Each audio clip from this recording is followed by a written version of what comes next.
The rain fell like a curtain of grief that November evening, each drop carrying the weight of 1,000 silent prayers. Sarah Mitchell stood at the window of her cramped Chicago apartment, watching the homeless woman across the street huddle beneath a tattered blanket, and felt something crack open inside her chest. It was a familiar ache, the kind that comes when you see yourself reflected in a stranger's suffering, when you realize that the line between who you are and who you could become is as thin as a single missed paycheck, a single moment of bad luck, a single loss too devastating to bear. She had seen her before. Everyone in the neighborhood had. They called her the woman with the cart, though Sarah suspected she had a name, a story, a life that once looked different. Most people hurried past, eyes averted, guilty and relieved in equal measure. But Sarah couldn't look away anymore. Not tonight. Not after the year she'd had. 12 months ago, Sarah had been a different person. She'd had a career in marketing, a fiancé named David, and a future that seemed to unfold before her like a red carpet. Then came the diagnosis: her mother's cancer, aggressive and unforgiving. She'd quit her job to become a caregiver, watching the woman who raised her diminish, day by day until there was nothing left but memories and medical bills. David had left 6 months in, unable to handle the weight of her grief. She didn't blame him. Some people aren't built to stand in the fire with you. Now Sarah worked 3 part-time jobs, barely keeping her head above water, living in a studio apartment that smelled like her neighbor's cooking, and her own exhaustion. She had nothing extra to give. That's what made what happened next so inexplicable. She grabbed her mother's old winter coat, the good one, the one that still smelled faintly of her perfume, pulled on her boots, and walked out into the rain. The woman looked up as Sarah approached, eyes wide with that particular wariness that comes from too many encounters gone wrong. She was younger than Sarah expected, maybe 40, with a face that might have been beautiful before the streets, carved their story into it. "I'm Sarah," she said, kneeling beside the cart, despite the puddles soaking through her jeans. "I live across the street. I thought you might need this." She held out the coat. The woman stared at it for a long moment. "That's nice," she said finally, her voice rough from disuse. "Too nice for someone like me. My mom would disagree." The words came out before Sarah could stop them. She always said the best things are meant to be used, not saved. Something shifted in the woman's expression. She reached out and touched the coat with trembling fingers. "What was her name?" "Patricia. Patty to her friends." Sarah's throat tightened. "She died 4 months ago." "I'm sorry." The woman pulled the coat around her shoulders, and Sarah watched her transform. It wasn't just the warmth. It was the way she held herself differently, like she remembered what it felt like to matter. "I'm Margaret Maggie." That should have been the end of it. A moment of kindness, a good deed done, a coat given to someone who needed it more. But Sarah found herself sitting down on the cold concrete, rain still falling around them, and asking, "Would you like some coffee?" What Sarah didn't know, what she couldn't have known, was that Maggie had been a nurse, a good one.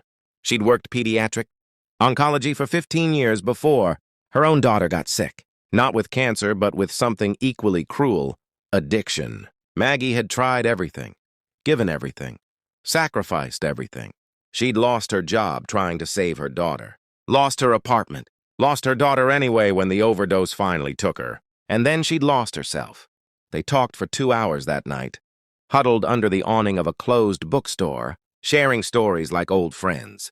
Sarah learned that Maggie still carried her daughter's baby picture in a plastic bag, that she'd once dreamed of opening a clinic in an underserved neighborhood, that she missed her job so much it felt like phantom limb pain. "I used to be good at something," Maggie whispered. "I used to help people." "You still can," Sarah said, though she had no idea how. The next day, Sarah did something crazy.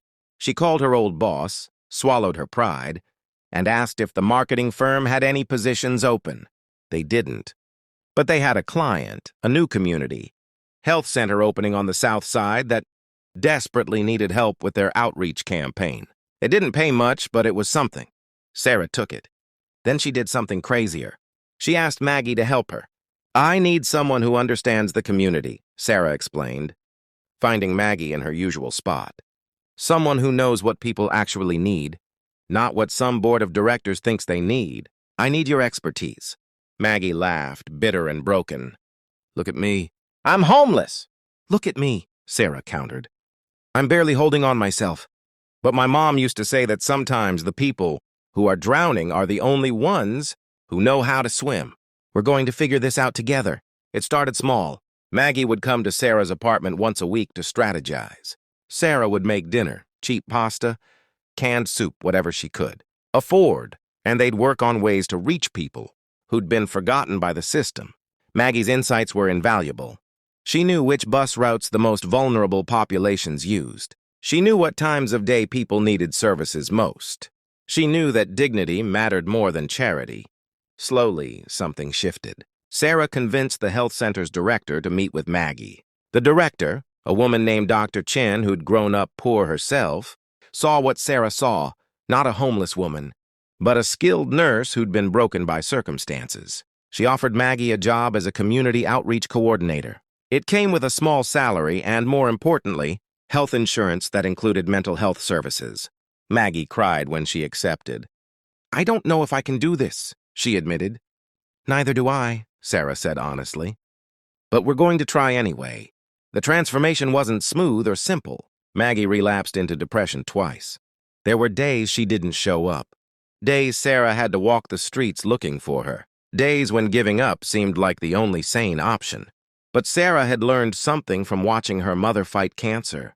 Sometimes the bravest thing you can do is keep showing up. Even when hope feels like a lie, you tell yourself to get through the day. 6 months later, the health center opened. Maggie was there wearing scrubs again, her eyes clear for the first time since Sarah had met her. She'd found a small apartment through a housing program and was working with a therapist to process her grief. She wasn't fixed, Sarah had learned. There was no such thing as fixed, but she was healing. The center's opening day was chaotic and beautiful. People lined up for free health screenings, mental health services, addiction counseling. Sarah watched Maggie kneel beside a little girl getting her vaccinations, holding her hand and whispering encouragement, and saw the nurse she'd once been shining through. Thank you, Maggie said later, pulling Sarah aside. You saved my life. But Sarah shook her head, tears streaming down her face. You saved mine. I was so angry after my mom died, so lost. Helping you helped me remember who I wanted to be, who she raised me to be. Dr. Chen approached them, smiling. Sarah, I have a proposition. The hospital system that funds us is expanding. They need someone to run community outreach across all their centers. It's a full-time position with benefits. I recommended you. Sarah stared at her, unable to process the words. A real job, health insurance, a future that looked different than the one she'd resigned herself to. There's one condition, Dr. Chen continued. You'd be Maggie's boss. Can you handle that? Sarah looked at Maggie, who was already laughing. She's already bossed me around for 6 months. Might as well make it official. That night, Sarah stood at her apartment window again, watching the street where she'd first approached Maggie. Someone else was there now, huddled under a blanket, and Sarah felt that familiar ache in her chest. But this time, it came with something else. Possibility. She grabbed 2 coats from her closet and her phone to call Maggie. They had work to do. Years later, Sarah would tell this story to rooms full of social workers and community organizers. She'd talk about the health center that now served thousands, about the housing initiative they'd started, about the dozens of people like Maggie who'd been given second chances. But she always ended the same way. We see homeless people every day and we think we're seeing strangers. But we're not. We're seeing ourselves just one tragedy away. We're seeing what happens when the safety nets fail, when grief becomes too heavy, when the world forgets that every person on the street was once someone's child, someone's parent, someone's hope for the future. Maggie wasn't a homeless woman I saved. She was a brilliant nurse who saved me from drowning in my own grief. She was a reminder that sometimes the people we think need rescuing are actually the ones with the strength to pull us back from the edge. Sarah would pause then, letting the words settle. Her name was Maggie, not the homeless woman, not that woman with the cart. Maggie. And she taught me that the greatest privilege we have isn't money or status or security. It's the chance to see each other's humanity, especially when the world tries to convince us to look away. It's the courage to reach out when we have nothing left to give, because sometimes that's when our hearts are finally open enough to receive what we've been missing all along. The story of Sarah and Maggie became the foundation of something larger than either of them had imagined. But at its core, it remained beautifully simple. Two broken women who refused to let each other shatter, who built something meaningful from the ruins of their separate tragedies, who proved that kindness isn't something you give when you have extra, it's something you offer when you have nothing left. And discover that somehow, impossibly, it's enough.